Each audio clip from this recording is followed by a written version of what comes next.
রাষ্ট্র ক্ষমতা উম্মতের দায়িত্ব চলে যাবে এদিকে থাকবে না, মদিনায় মক্কা এদিকে থাকবে, চলে যাবে। কোথায় যাবে? বিশাম, শাম দেশে চলে যাবে। আবিল ইয়ামান দেশে চলে যাবে। আর জুনদুন বিল ইরাক, ইরাকে চলে যাবে। এখানে নেতার কথা বলা হয়নি, বলছে জুনদুন বিশাম, শাম দেশের সৈনিক তৈরি হবে। জুনদুম বিল ইয়ামানে সৈনিক তৈরি হবে। জুনদুম বিল ইরাক, ইরাকে সৈনিক তৈরি হবে। সৈনিকের কথা বলা হয়েছে, নেতার কথা বলা হয় নাই। কাপুরুষ নেতা দিয়ে মুসলমানদের বিজয় আসবে না। মুসলমানদের বিজয় হতে হলে ওমরের মতো আমির লাগবে, নেতা লাগবে, খলিফা লাগবে, সালাহুদ্দিন আইয়ুবের মতো খলিফা লাগবে। এমন খলিফা যতদিন তৈরি না হবে ততদিন পর্যন্ত মুসলমান নির্যাতিত হবে। তাই রাসূলুল্লাহ সাল্লাল্লাহু আলাইহি ওয়াসাল্লাম বলে দিয়েছেন, খলিফার কথা বলে নাই, সৈনিকদের কথা বলা হয়েছে। যেই সৈনিকদেরকে জঙ্গি বলে আখ্যায়িত করেছে আমেরিকা, এরাই হচ্ছে সেই সৈনিক যারা ইমাম মাহদীর সঙ্গে যুদ্ধ করবে।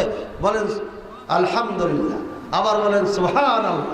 ভাইয়ের আবার রাসূলুল্লাহ সাল্লাল্লাহু আলাইহি ওয়াসাল্লাম বলছেন, ইয়া রাসূলুল্লাহ সাল্লাল্লাহু আলাইহি ওয়াসাল্লাম খিরলি ইয়া রাসূলুল্লাহ সাল্লাল্লাহু আলাইহি ওয়াসাল্লাম ইন আদরাকতু যালিকা, সেই সময় জামানা কাল যদি আমি পেয়ে যাই তাহলে কোন দেশে থাকবো আমাকে বলে দেন, আমি সেই দেশে থাকবো।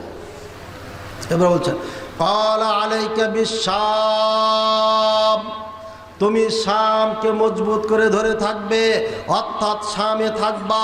মনে রাখো ফাইন্নাহা খিয়ারাতুল্লাহি মিন আরদিহি, পৃথিবীতে যত জমিন আছে সব থেকে ভালো জমিন, পছন্দের জমি, উত্তম জমিন হচ্ছে শামের জমিন আল্লাহর নিকটে।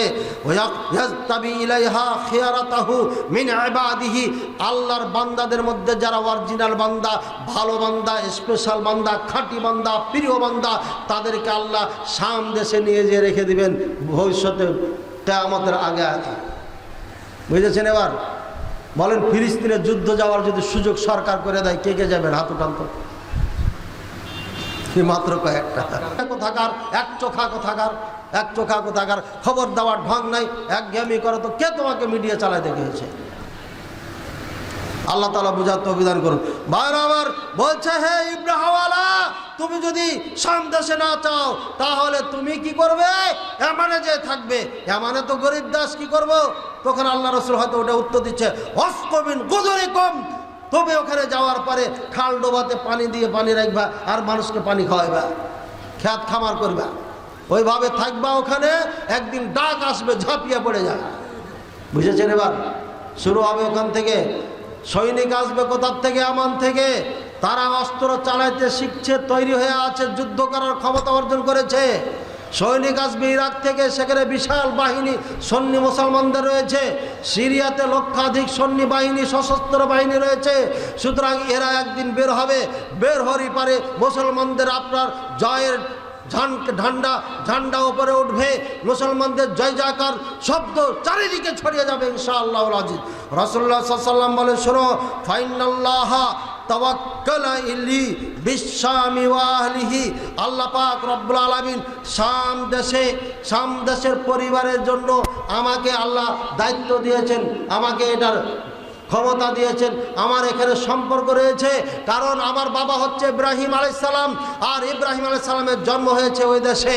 ইব্রাহিম আলাইহিস সালামের ছেলে হচ্ছে ইসহাক আলাইহিস সালাম, ইসহাক আলাইহিস সালামের ছেলে হচ্ছে ইয়াকুব আলাইহিস সালাম। সুতরাং ওটা হচ্ছে আমাদের বাপদাদাদের জায়গা, আমার গোড়া হচ্ছে ওখানে, আর আমি হচ্ছি মক্কায়। সুতরাং আসল ভূমি আমার হচ্ছে ওখানে।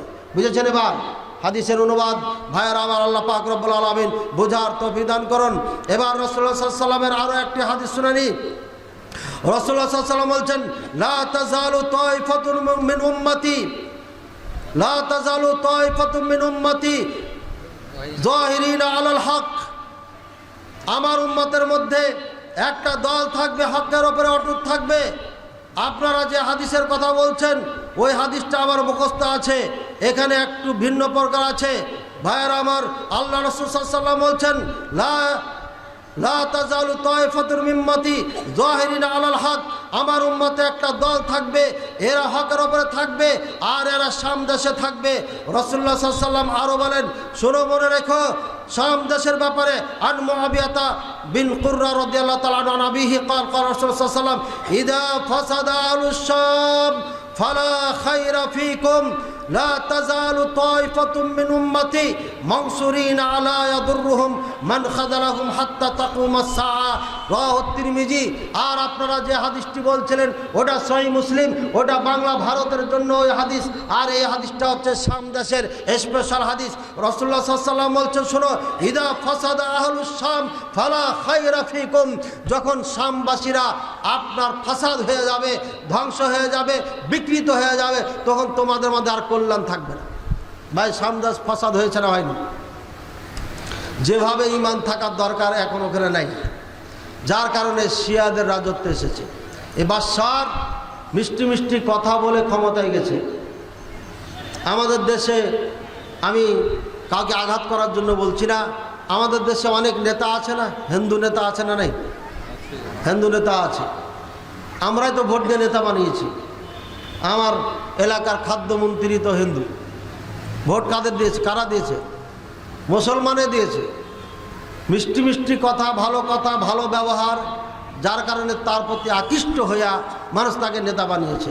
এই বাদশার আমি তুলনা করছি না কারোর সাথে, এই বাদশার চলে বলে কলে কৌশলে ওই দেশের নেতা হয়ে যায়। নেতা হওয়ার পরে ভিতরে যে ক্ষোভ ছিল, হিংসা ফাসাদ জমা ধরেছিল, এই ক্ষোভটা পূরণ করেছে আপনার মুসলমানদের উপরে। রাশিয়া আমেরিকাকে ডেকে নিয়ে এসে এই মুসলমানদেরকে হত্যা করেছে এই বাদশা। যে বাহিনী তৈরি হয়েছিল একে জঙ্গি সংগঠন বলে আখ্যায়িত করে মারতে মারতে এদের মা বোন ছেলে মেয়েদেরকে রাখে নাই, মেরে ফেলেছে। কিছু আত্মগোপন করে আছে, কিছু পালিয়ে গেছে, আর কিছু একদম শেষ করে ফেলেছে। ভাইয়ারা আমরা, যারা সংবাদপত্র পত্রিকা দেখেছেন তারা জানেন, আর যারা দেখেন নাই তারা ইউটিউবে ঢুকে দেখবেন যে সিরিয়াতে মুসলমানদের অবস্থা কি, এই বাদশার শয়তানে কি করেছে। একই কাজ করেছে এই দেশগুলোতে, ইরানের পৃষ্ঠপোষকতায়। আল্লাহ তাদেরকে হেদায়েত করুন, আর না হলে তাদের ধ্বংস করুন। রাসূলুল্লাহ সাল্লাল্লাহু আলাইহি ওয়াসাল্লাম বলছেন, শুনো, লা তাজালু তায়ফাতু মিন উম্মতি মানসুরিনা আলাল হক, একটা দল আছে এরা সব সময় গালেব থাকবে, জয়ের উপরে, সবার উপরে থাকবে, এদেরকে কেউ দমন করতে পারবে না।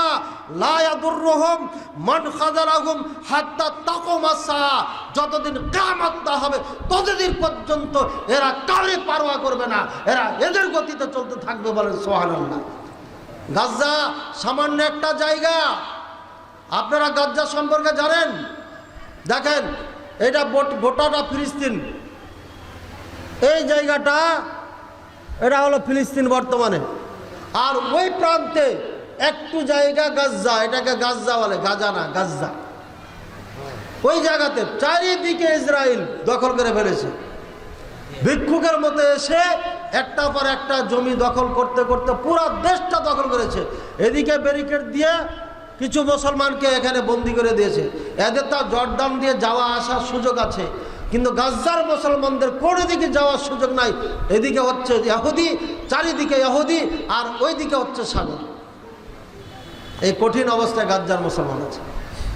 আপনাকে এতটুকু জায়গার মধ্যে বন্দি করে যদি রেখে দেয়, এটা জেলখানা, সাগর ছাড়া কিচ্ছু নাই। এই 23 লক্ষ 22 লক্ষ মুসলমান এখানে বসবাস করে, এদের ওপরে বোমা বর্ষণ করছে ইসরায়েল, আমেরিকা, কানাডা, গোটা ইউরোপ, আমেরিকা এক ঐক্যবদ্ধ হয়ে হামলে পড়েছে। ভাইয়ের আবার রাসূলুল্লাহ সাল্লাল্লাহু আলাইহি ওয়াসাল্লাম বলছেন, আর একটা হাদিস, অনেক সুন্দর হাদিস বলে আপনাদের এখান থেকে শেষ করব, কারণ বুঝতে পারছি আলোচনা অনেক লম্বা হয়ে গেছে আর আপনারাও মনে হয় বিরক্ত হচ্ছেন। শর্টে বলবো, একদম শর্টে বলবো।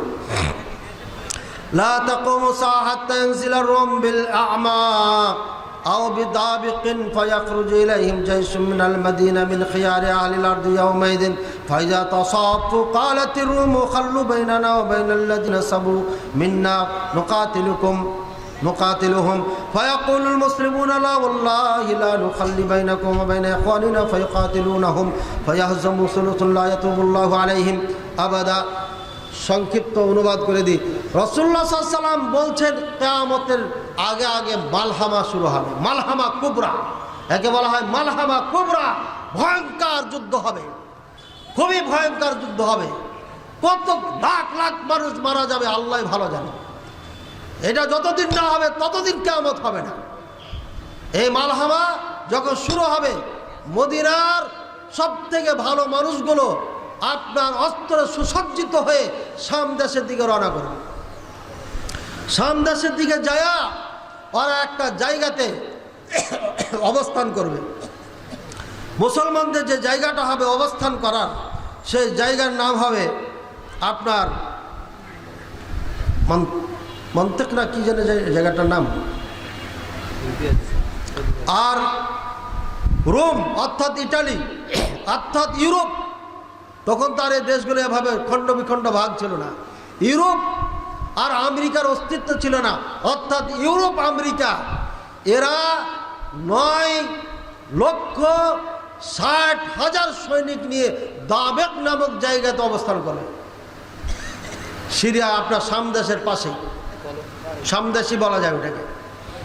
আর মুসলমানেরা মদিনার থেকে রওনা করে আসতে থাকবে, পথিমধ্যে তাদের দেখা হয়ে যাবে। দেখা হওয়ার পরে এখানে যুদ্ধ শুরু হবে। মুসলমানদের মধ্যে 3 ভাগ হয়ে যাবে। এক ভাগ পালিয়ে যাবে, এরা হলো মুনাফিক। আর এক ভাগ যুদ্ধ করবে না, বসে যাবে। আর তৃতীয় অংশ মুসলমান যারা থাকবে, অরিজিনাল খাঁটি মুসলমান, এরা যুদ্ধ শুরু করবে। যুদ্ধ করতে করতে করতে মুসলমানদের জয় হবে। সেদিন এত মানুষ মারা যাবে যা গণনা করে শেষ করা যাবে না। রাসূলুল্লাহ সাল্লাল্লাহু আলাইহি ওয়াসাল্লাম বলেন, এই মালহামা যখন হবে, এই মালহামার পরে ইমাম মাহদীর আগমন ঘটবে। ভাইয়েরা আমার, এখানে কোনো রাজা বাদশার কথা উল্লেখ নাই, ওই সৈনিকদের কথা উল্লেখ নাই যেই সৈনিকদেরকে রাজারা বাদশারা দেশ প্রধানেরা টাকা দিয়ে দিয়ে তাদেরকে ট্রেনিং দিয়ে দিয়ে রাখা হয়েছে। সেদিন হবে সকল মানুষ, সেগুলো সৈনিকেরাও হতে পারে, ট্রেনিং প্রাপ্ত সাধারণ জনগণও হতে পারে। সামনাসামনি মুখামুখি যুদ্ধ হবে। এই বিশাল যুদ্ধ সংগঠিত হবে আপনার এই শাম দেশে। আর আমি বলেছিলাম শাম হচ্ছে কোথায়?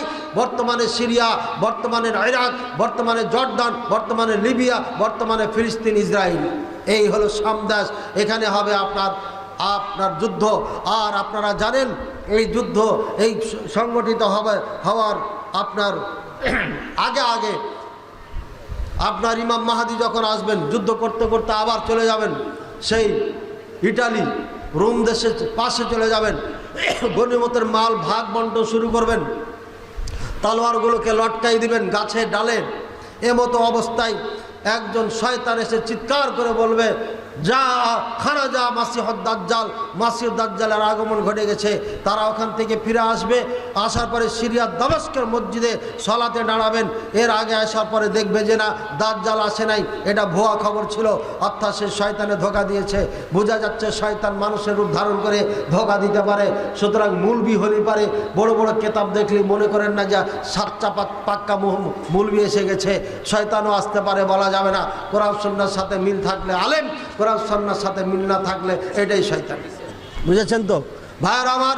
এবার এইখানে আসার পরে যখন সালাতে দাঁড়াতে যাবে, তখন ঈসা আলাইহিস সালাম 2 জন ফেরেশতার ডানায় ভর দিয়ে আগমন ঘটবে। বলেন সুবহানাল্লাহ। ঈসা আলাইহিস সালামকে ইমামতির জন্য ইশারা ইঙ্গিতে সরতে চাইবেন, তখন ঈসা আলাইহিস সালাম বলবেন, উসবুত ইয়া মাহদি। তার নাম হবে মুহাম্মদ, তার নাম রাসূলুল্লাহ সাল্লাল্লাহু আলাইহি ওয়াসাল্লামের নাম হবে। উসবুত ফি মাকানিকা সাল্লি বিন নাস। তোমার জায়গাতে তুমি থাকো, আপনার জায়গাতে আপনি থাকেন, মানুষের ইমামতি আপনি করেন। বলেন সুবহানাল্লাহ। রাসূলুল্লাহ সাল্লাল্লাহু আলাইহি ওয়াসাল্লাম বলেন, তাকরিমাতান লিহাদিল উম্মাহ, এই উম্মতের সম্মান প্রদর্শনের জন্য ঈসা আলাইহিস সালাম ইমামতি করবেন না। বলেন সুবহানাল্লাহ। এরপরে দাজ্জালের আগমন তো ঘটবেই। দাজ্জালের আগমন ঘটবে কোথা থেকে? কোন জায়গাতে বন্দি করে রেখেছে দাজ্জাল, বন্দি হয়ে আছে বহুত আগের থেকে, এখনো মরে নেই সে। লম্বা ঘটনা আছে দাজ্জাল নিয়ে, বুখারীতে একটা হাদিসও আছে, এটা নিয়ে আবার অনেক মতনৈক্য আছে। শর্ট কথা হলো ওটা দাজ্জাল না, আর একজন দাজ্জাল। এই দাজ্জাল বের হবে আপনার তামিম দারি রাদিয়াল্লাহু তাআলা আনহু সাগরে হারিয়ে গিয়ে ওই দ্বীপে চলে যান। ওই দ্বীপে যাওয়ার পরে জাসসাসা নামে একজন প্রাণীর সাথে দেখা হয়, প্রাণীটা কথা বলে। আবার তারপরে যা দেখে দাজ্জালকে শিকল দিয়ে বাঁধা আছে। দাজ্জাল বলছে, কে? বলছে, আরব থেকে এসেছি। আরবে মুহাম্মদের আগমন ঘটেছে? বলে, হ্যাঁ ঘটেছে, এই ঘটনা। এরপরে বলছে, তাবারিয়া নামে সেই নদীতে, সেই নদী কি পানি আছে? বলছে হ্যাঁ এখনো পানি আছে। ও বলছে একদিনে পানি থাকবে না। বুঝছেন? তাবারিয়া হচ্ছে আপনার লেবানন, তুর্কি, আর এই কি যেন ইসরায়েল নাকি ইসরায়েল এই ফিলিস্তিনের এখনই একদম কাছাকাছি সাথে লাগানো। এই তাবারিয়া বিশাল একটা নদী বা একটা সাগরের অংশ বলতে পারেন। এখানে পানি থাকবে না এক সময়। ভাইয়ের আমার, এরপরে ইমাম মাহাদির সঙ্গে যখন মাসিহুদ দাজ্জাল আসবেন নাকি ঈসা আলাইহিস সালাম আসবেন, এবার দাজ্জালকে সেই খুঁজতে এই দাজ্জাল দেখে পালাতে থাকবে, পালাবে কোথায়? ফিলিস্তিন পালাবে। ফিলিস্তিন বাইতুল মুকাদ্দাসের পাশেই সাথে বাবুল লুদ নামক একটা জায়গা আছে, ওখানে ওকে হত্যা করবে। এই হলো ইসরায়েল ইহুদি। বোঝা যাচ্ছে ইহুদিরা থাকবে, এই জন্য ইহুদিরা চাচ্ছে এই দেশ তাদের নিতে হবে। এই দেশটা না নিলে পারে মাসিহুদ দাজ্জাল যে আসবে, দাজ্জালের জায়গা কোথায় হবে? ওরাই তাদের সৈনিক। এরাও জানে তাদের তালমুদ, তাদের তাওরাতে কথাও লেখা আছে, ইতিহাস লেখা আছে। তাই গাজ্জার ফিলিস্তিনের মুজাহিদিনদের যে আপনার নেতা রয়েছে বর্তমানে, আবু উবাইদা তার নাম, যিনি পরিচালনা করছে, প্রতিদিন বিবৃতি দিচ্ছেন, বক্তব্য দিচ্ছেন আবু উবাইদা আরবিতে। সেখানে বক্তব্য শুনবেন। আবু উবাইদা বলেছে তোমাদের তাওরাত তালমুদ খুলে দেখো, তোমাদের পতনের সময় এটাই, যেটা আজকে শুরু করেছো তোমরা। ভাইয়ের আমার, রাসূলুল্লাহ সাল্লাল্লাহু আলাইহি ওয়াসাল্লামের সেই ভবিষ্যৎবাণী আজকে প্রমাণিত হচ্ছে।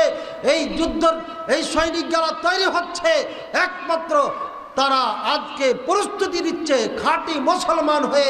তারা আজকে এই দেশে, আরব দেশে ইসলাম কায়েম করবে। আর এটা হবে কখন? যখন পরিপূর্ণ ইমানের বলে বলিয়ান হবে। সাহাবায়ে কেরামের ইমান ছিল কি? বদরের যুদ্ধ হয় মরবো না হলে বাঁচবো, মরলে পারো খুশি আনন্দ, বেঁচে গেলেও খুশি আনন্দ। বলেন তো মরলে আবার খুশি কি? মরলে খুশি কেমনে? আরে খালি শহীদ তো শুনেছেন, শহীদের মজা তো জানেন না। ৭২টা স্ত্রী হবে জান্নাতে কার? খেতে কাম করে শহীদ যারা হবে তাদেরকে দিবে। আপনি ওই আশা করেন না যে আমিও ৭২টা পাবো। আপনাকে দুনিয়ারটা নিয়ে থাকতে হবে, আর একটা পাবেন, দুটা পাবেন, বুঝেছেন? আর ৭২টা হুর দেওয়া হবে, ওটা শহীদদেরকে দেওয়া হবে। শহীদদের পিপাসা নিয়ে মৃত্যুকে ভোগ করতে হবে কমপক্ষে। ভাইয়ের আমার, প্রস্তুত থাকুন। শহীদ হওয়ার জন্য যদি ডাক কোনোদিন চলে আসে, তাহলে ঝাঁপিয়ে পড়তে হবে। এই যুবক, রাজপথে গিয়ে শহীদ হয়ে তুমি ৭২টা পাবে না, ৭২ বাহাও পাবে না। বুঝেছেন না? বুঝো না? তুমি মনে করছো শহীদ হয়ে গেলাম। তুমি মুসলমান ভাইকে মাইরা তুমি শহীদ হয়ে গেলা। ওই রাজশাহী ডাক্তারকে তুমি কেন ছুরি আঘাত করলা? এই বেওকুফ কোথাকার, বেয়াদব কোথাকার, তুমি কিসের জাহাদ করো? তুমি কিসে ইসলাম কায়েম করো? ও আমলিক করো কাজ, জামলিক করো কাজ, যাই মিনিম তাই মন করুন। তোমার সমস্যা কোথায়? তুমি পারলে ক্ষমতায় যাও, তাই মুসলমানকে হত্যা করে যাবে। বলছে ওরা যে করে, হ্যাঁ ওরা গু খাইলে তুমি খাবে নাকি? তুমি তো ইসলাম করো। আমি বলছি না যে ইসলামী দলে তাকে হত্যা করেছে, কথা বলছেন। ব্যক্তিগত দুশ্মনী হতে পারে, আবার দলীয় দুশ্মনী হতে পারে। একটা উদাহরণ বলে দিলাম আর কি, এরকম ঘটছে না, ঘটে না? এখনই যদি আমি মাননীয় প্রধানমন্ত্রীর বিপক্ষে বলি, এমন যুবক আছে লাখ মেরে স্টেজে চলে আসবে, আসবে না? কানা ভক্ত আছে না নাই? খালেদা জিয়ার বিপক্ষে যদি এখনই বলি, এমন কানা ভক্ত আছে লাখ মেরে স্টেজে, ওই হুজুর কি বললেন? আমার ওরা বাপকে বললে এত রাগ করবে না, নেত্রীকে বললে যত করবে। বুঝেছেন? রাসূলুল্লাহ সাল্লাল্লাহু আলাইহি ওয়াসাল্লামকে নিয়ে কথা বললে ওর গায়ে লাগে না, ইসলাম নিয়ে কথা বললে ওর গায়ে লাগে না, কিন্তু ওর নেতা নেত্রীকে নিয়ে কথা বললে ওর সব কিছু খারাপ হয়ে যায়। এই তো ইমানের অবস্থা আমাদের। আমি ভালোবাসতে নিষেধ করছি না, কিন্তু বোকা হলে পরে বিপদ আছে। ভাইয়ের আমার, শহীদ হতে হলে কাফেরদের সাথে যুদ্ধ হতে হবে। আর উদ্দেশ্য হতে হবে ইলাই কালিমাতিল্লাহ, ইলাউ কালিমাতিল্লাহ, আল্লাহর কালিমা লা ইলাহা ইল্লাল্লাহকে প্রতিষ্ঠিত করতে হবে। এই নিয়তে হতে হবে। মিয়া তোমার দাড়ি নাই, তোমার স্ত্রী পর্দা করে না, 5 ওয়াক্ত সালাত ঠিক মতো পড়ো না, সুদি ব্যাংকে চাকরি করো, সুদি লেনদেন করো, আর তুমি দেশে ইসলাম কায়েম করবে। বেওকুফ কোথাকার, পাগল হয়ে না তুমি মুসলমানকে মেরে ইসলাম কায়েম করবে না। আল্লাহ হেদায়েত দান করুন। ভাইয়েরা আমার, আল্লাহ তাআলা আমাদের বুঝার তৌফিক দান করুন। সারাংশ কথা হলো মদিনার ইমান আসল ইমান। আল্লাহ রাসূল সাল্লাল্লাহু আলাইহি ওয়াসাল্লাম বলে দিয়েছেন, ইন্নাল ঈমান লা ইয়ারিজু ইলাল মাদিনাতি কামা তারিজুল হাইয়াতু ইলা জুহরিহা। লাস্টের শেষে ইমান মদিনায় ফিরে চলে আসবে, যেমন সাপ তার গর্তে চলে যায়। মহাদেবপুরে ইমান থাকবে না, মদিনার ইমান মদিনায় ইমান চলে যাবে। আর যখন কঠিন ফিতনা শুরু হয়ে যাবে কিয়ামতের আগে আগে, তখন মদিনা টু শাম দেশে ইমান চলে যাবে। শাম দেশে সবাই থাকবে না, ওখানে মুনাফিক থাকবে। আর মুনাফিকদের আমি ইঙ্গিত ইশারায় নামও বলে দিয়েছি। আল্লাহ তাআলা আমাদের বুঝার তৌফিক দান করুন। আল্লাহ তাআলা আমাদেরকে বুঝার তৌফিক দান করুন, আল্লাহুম্মা আমিন। গুরুত্বপূর্ণ প্রশ্ন আছে, উঠে যাবেন না। আসসালামু আলাইকুম রহমতুল্লাহ বারাকাতু। নাম সালামটা ভুল করা হয়েছে লেখা, আরবিতে লিখছেন, ধন্যবাদ। তারপর ওয়ালাইকুম আসসালাম রহমতুল্লাহ বারাকাতু। শেখ, আমার প্রশ্ন হলো যে মাযহাবি এক আলেম বলেছেন 20 রাকাত তারাবি নাকি চূড়ান্ত, এই বিষয়ে বিস্তারিত জানাবেন। বিস্তারিত বললে তো অনেক বলতে হবে। শোনেন, চূড়ান্ত তারাবি সালাতের রাকাত সংখ্যা 25 রাকাত।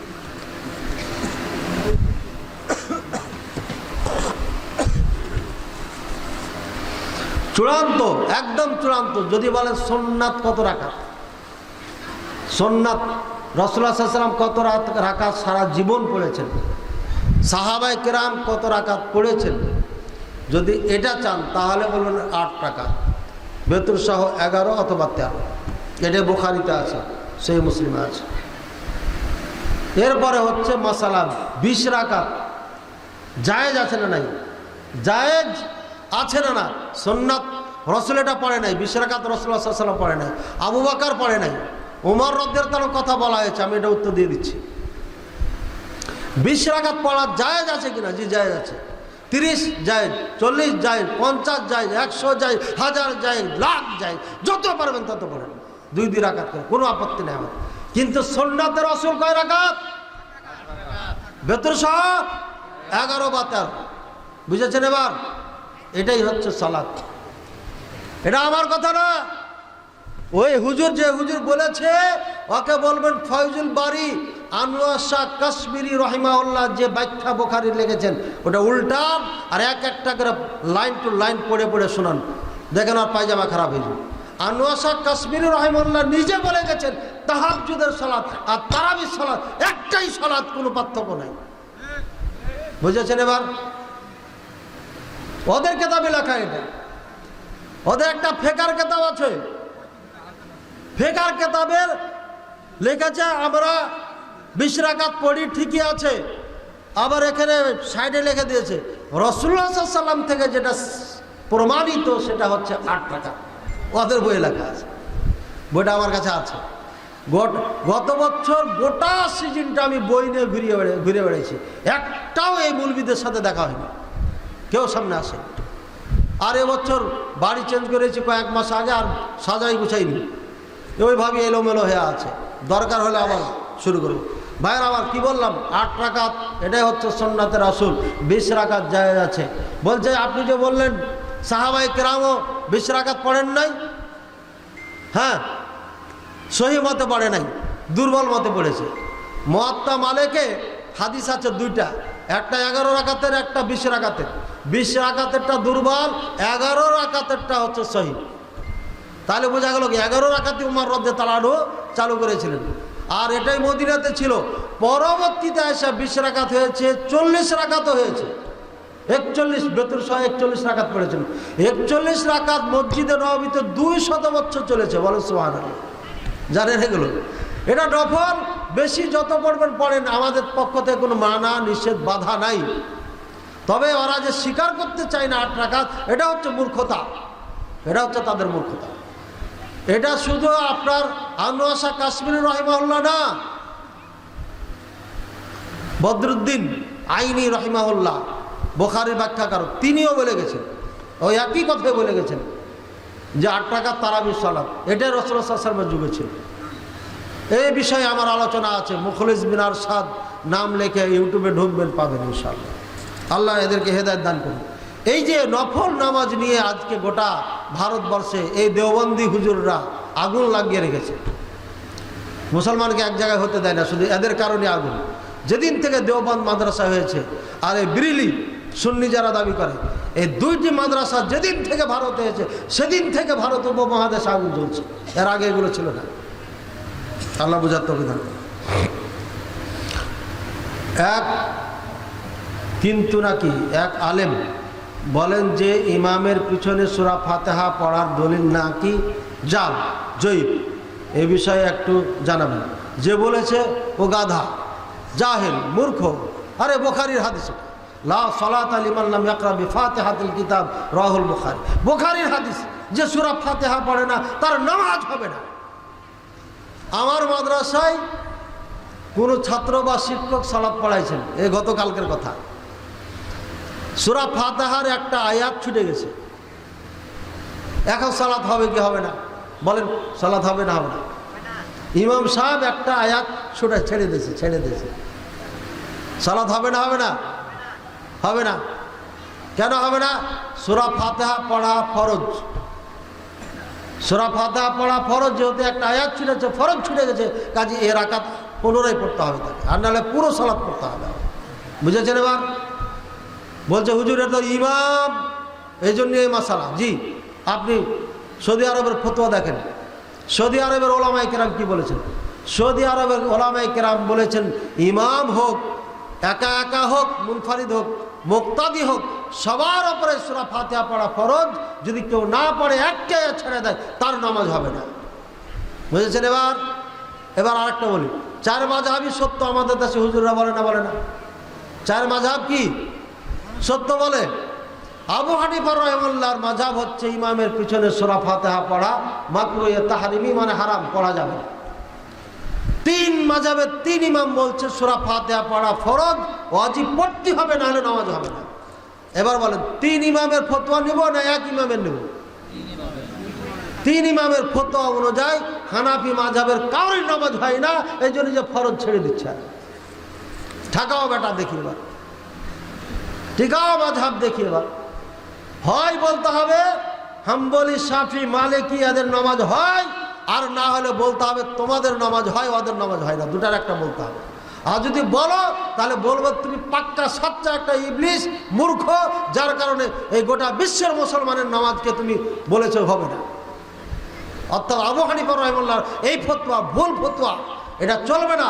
যার কারণে পরের ইমামেরা গবেষণা করে দেখেছে আবু হানিফার ফতোয়া অনুযায়ী নামাজই হবে না, সুতরাং এই ফতোয়া চলবে না। তাই তারা এটাকে ফতোয়া উল্টা দিয়েছে, তার বিপক্ষে ফতোয়া দিয়েছেন। এরা পরের ইমাম, যত পরে আসে তত ভালো হয় না খারাপ হয়। মহাদেবপুরে আগে মাহফিল করেছেন, একটা মাইক ছিল, আর চকির ওপরে আপনার মাইক দিয়ে একটা চেয়ার দিয়ে আওয়াজ করাইতেন না করাইতেন। আর মাইকও ছিল না, এক সময় মুখে আওয়াজ করতো হুজুররা, করতো না। আর এই 2023 সালে আসার পরে কতগুলো লাইট সেট করেছেন, কত বড় সামিয়ানা টাঙ্গাইছেন। পরিবর্তন হচ্ছে না? হয় না?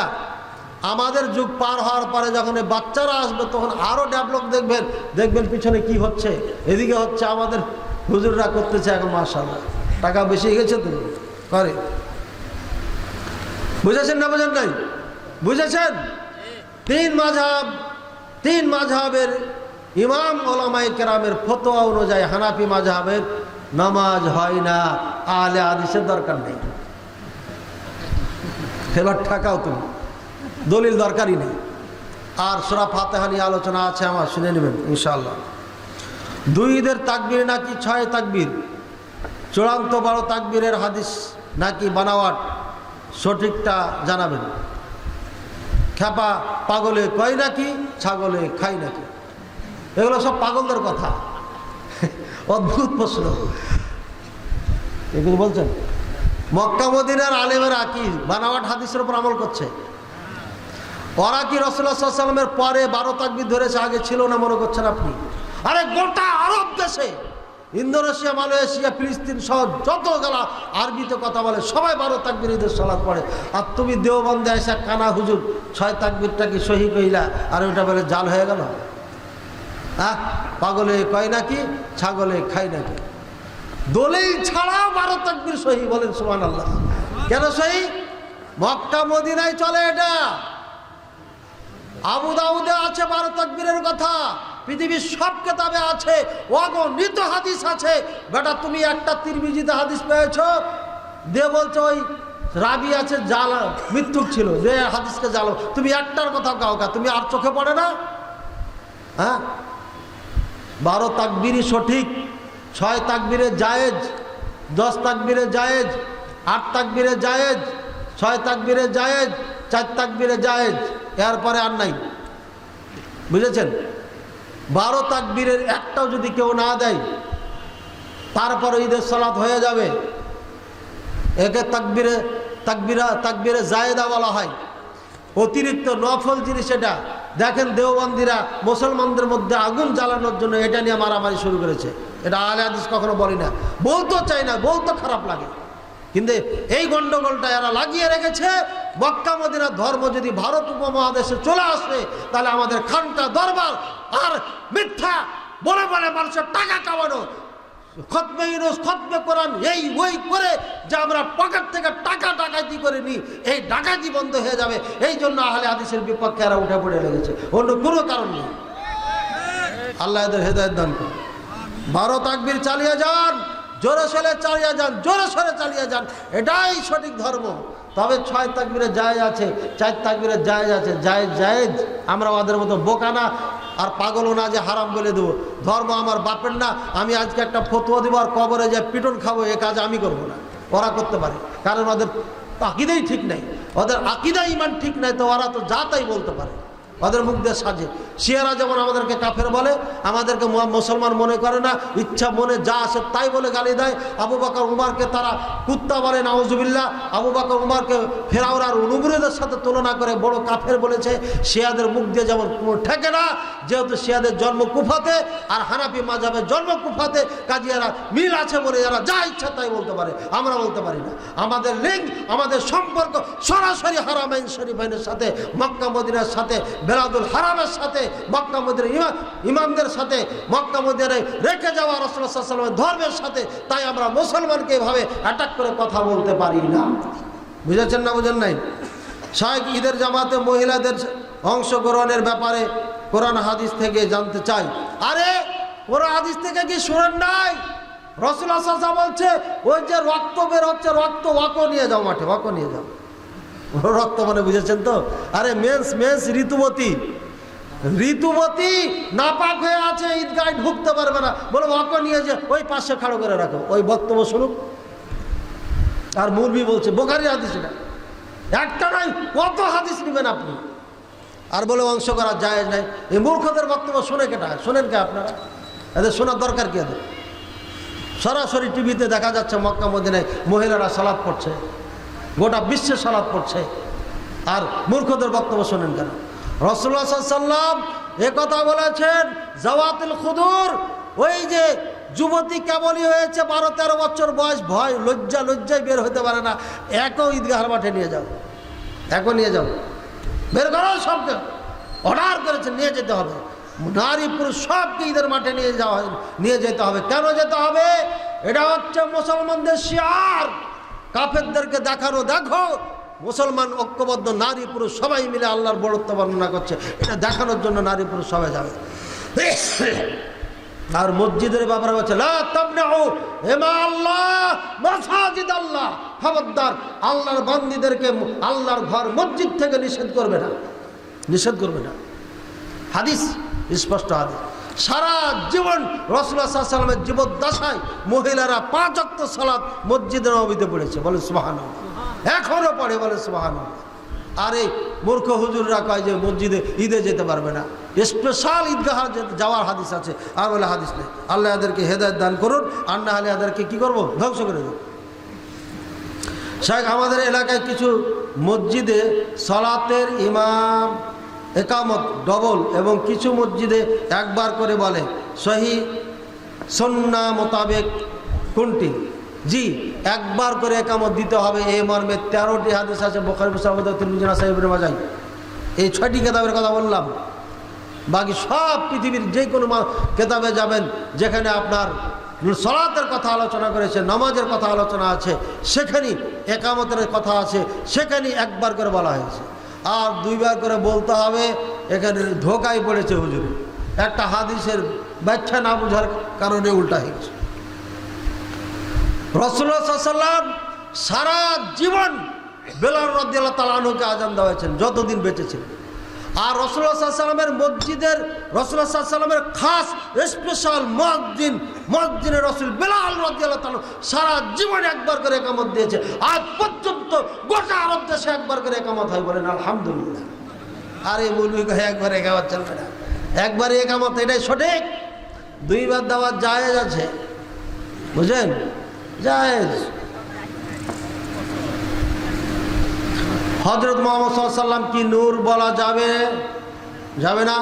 কিন্তু হযরত উসমান গনিকে জুন্নুরাইন বলা হয় কেন? হ্যাঁ, কেন হয়, কেন বলা হয়, কেন, কে বলেছে জুন্নুরাইন? হ্যাঁ, উসমান রাদিয়াল্লাহু জুন্নুরাইন, দুইটা নূরের নূরওয়ালা, দুইটা নূরওয়ালা, বুঝলেন? কে বলেছে এটা? হ্যাঁ, এই লকবটা কে দিয়েছে শুনেননি ভাইয়ের আমার? জিন্নুরাইন। আমি বলি আপনাদের, এই উদাহরণগুলো অনেক আছে। রাসূলুল্লাহ সাল্লাল্লাহু আলাইহি ওয়াসাল্লাম নূরের তৈরি বলে তাদেরকে নূর বলা হয়েছে, এটা নয়। জিন্নুরাইন বলা হয়েছে, এটা নয়। রাসূলুল্লাহ সাল্লাল্লাহু আলাইহি ওয়াসাল্লামের সম্পর্কে সূরা মাইদার মধ্যে যে আয়াত, ক্বাদ জাআকুম মিনাল্লাহি কিতাবুন ওয়া নূরুম মুবিন, এই যে কিতাব মানে কোরআন, নূর মানেও কোরআন। আর আপনার তাফসিরে তাবারিতে একটা ব্যাখ্যা দিয়েছেন উনি বলেছেন নূর মানে মুহাম্মদ সাল্লাল্লাহু আলাইহি ওয়াসাল্লামকে বোঝানো হয়েছে। অর্থাৎ নূর মানে আলো, আলো দিয়ে যেমন পথ পায় মানুষ, রাসূলুল্লাহ সাল্লাল্লাহু আলাইহি ওয়াসাল্লামকে দিয়ে অন্ধকার, কুফুর থেকে, শিরক থেকে, বিদআত থেকে, খুরাফাত থেকে মানুষ রাস্তা পেয়েছে, সঠিক রাস্তা পেয়েছে। মানে রাসূলুল্লাহ সাল্লাল্লাহু আলাইহি ওয়াসাল্লাম লাইটের কাজ করেছে, এই হিসাবে নূরের সাথে তুলনা করা হয়েছে, নূর দিয়ে তৈরি করা হয়েছে, কথা তাফসিরে বলা হয়। মৌলবি বুঝে না আরবি, এই জন্য উল্টা বুঝাইছে আপনাদের। রাসূল সাল্লাল্লাহু আলাইহি ওয়াসাল্লাম নূরের তৈরি নয়। আগে বলেছি আমি বক্তব্য শুরুতে, নূরের তৈরি বললে সে কাফের, মুশরিক, সাথে সাথে মুশরিক। এবং আমার এই বইয়ের মধ্যে লেখা আছে মনে হয় 13টা না 15টা কারণ নূরের তৈরি বললে পারে এই 13 বা 15টা ক্ষতি আছে, মুসলমান থাকবে না সে। পৃথিবীতে কোথাও, কোরআনে হাদিসে কোথাও নাই রাসূল সাল্লাল্লাহু আলাইহি ওয়াসাল্লাম নূরের তৈরি। এমনকি কাফেররা বলতো, আরে তুমি তো আমাদের মতনই মানুষ, হ্যাঁ, ইয়ামশি ফিল আসওয়াক, বাজারে চলে, আমাদের মতনই তুমি খাও। সূরা ফুরকানে এই ঘটনা উল্লেখ করেছে। কাফেররা জানতো রাসূলুল্লাহ সাল্লাল্লাহু আলাইহি ওয়াসাল্লাম মাটির তৈরি, কাফেররা জানতো রাসূলুল্লাহ সাল্লাল্লাহু আলাইহি ওয়াসাল্লাম আমাদের মতনই মানুষ। আর এই দেশের কতিপয় নামধারী কাঠমোল্লারা জানে না, কাফেররা জানতে, এরা জানে না, কাঠমোল্লারা জানে না। ভাই, আমার সম্পর্কে আমার গ্রামবাসী বেশি ভালো জানে না মহাদেবপুরের মানুষ বেশি ভালো জানে, নাকি 100 বছর পরে বেশি ভালো জানবে? বলেন। মক্কায় যে মাটিতে রাসূলুল্লাহ সাল্লাল্লাহু আলাইহি ওয়াসাল্লাম জন্ম নিয়েছেন, সেই মাটির কাফের যারা, সেই মাটির মানুষগুলাই বলেছে উনি আমাদের মতই মানুষ। দুনিয়াতে কোনো কাফের কখনো বলে না সেই নূরের তৈরি, বাপ মা তো বলে না, কাফেরও বলে নাই। আর এই মুলবিরা কাছে নূরের তৈরি, যেইগুলো দিয়ে দলিল দিচ্ছে, এই দলিল কি রাসূলুল্লাহ সাল্লাল্লাহু আলাইহি ওয়াসাল্লামের কাছে আসে নাই? উনি একবার বলতেন না যে আমি নূরের তৈরি? সাহাবায়ে কেরামের কাছে ওই দলিল ছিল না? ওনারা কি বলতেন না উনি নূরের তৈরি? 700 শতাব্দীর পরে এসে নূরের তৈরি এই ফতোয়া দিয়েছে শিয়ারা ওই কুফার থেকে। সেদিন থেকে এই নূরের তৈরি আপনার আওয়াজ সরিয়ে যাচ্ছে বা করে যাচ্ছে এই আমাদের দেশের নামধারী সুন্নিরা, যে মানুষের ঈমান লণ্ঠন করছে, ধ্বংস করছে। আল্লাহ তাদের বুঝার তৌফিক দান করুন। নূরের তৈরি বলা যাবে না, এটা শিরকি আকীদা, এটা শিয়াদের আবিষ্কার করা, এটা মুসলমানদের আবিষ্কার করা নাই। আল্লাহ তাআলা বুঝার তৌফিক দান করুন। আল্লাহ তাআলা নিকটে দোয়া করি, হে আল্লাহ, তুমি সর্বপ্রথম এই গভীর রজনীতে দোয়া করছি তোমার কাছে, হে আল্লাহ, হে আল্লাহ, ইয়া রাব্বাল আরশিল আযীম, ইয়া রাব্বাস সামাওয়াতি ওয়াল আরদ, ইয়া রাব্বা কুল্লি শাই, ইয়া রাব্বাল কাবা, ইহফাজ ইখওয়ানানা ফি ফিলিস্তিন ইয়া রাব্বাল আলামিন। আল্লাহ, ফিলিস্তিনের ভাইদেরকে তুমি, বোনদেরকে হেফাজত করো আল্লাহ, আল্লাহ তাদেরকে জয়যুক্ত করো আল্লাহ, সমস্ত মুসলমানকে ঐক্যবদ্ধ হয়ে ফিলিস্তিন গাজ্জার মুসলমানদের সঙ্গ দেওয়ার তৌফিক দান করো আল্লাহ। ইয়া আল্লাহ, আরব ছাড়া যত মুসলিম নেতা আছে তাদেরকে সাহস দাও আল্লাহ, শক্তি দাও, ক্ষমতা দাও, নিজের পায়ে দাঁড়িয়ে নিজের ক্ষমতা দিয়ে সাহস দিয়ে কাফেরদের বিপক্ষে রুখে দাঁড়ানোর ক্ষমতা শক্তি দিয়ে দাও আল্লাহুম্মা আমিন। আল্লাহ, ফিলিস্তিন গাজ্জার মুসলমানদেরকে তুমি হেফাজত করো আল্লাহ। আল্লাহ, তাদেরকে জয়যুক্ত করো আল্লাহ। ইয়া আল্লাহ, তাদের খাওয়া নাই, পানি নাই,